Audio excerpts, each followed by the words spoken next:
sukun pecah kepala.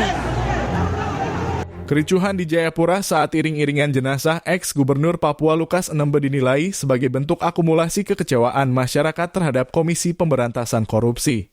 Hal itu diungkapkan politisi senior Papua, Paskalis Kosai, menyikapi kejadian yang menyebabkan 14 orang terluka, termasuk penjabat Gubernur Papua Ridwan Rumah Sukun, Kamis 28 Desember 2023 lalu.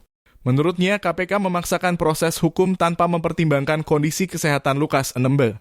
Kalau sakit permanen, harusnya Lukas NMB mendapatkan pelayanan kesehatan yang maksimal, kata Kosai kepada Tribun Strip Papua.com di Jayapura, Sabtu 30 Desember 2023. Lanjutnya, KPK dan pemerintah bertindak tak adil terhadap Lukas NMB. Hal ini yang menimbulkan kekecewaan yang cukup dalam.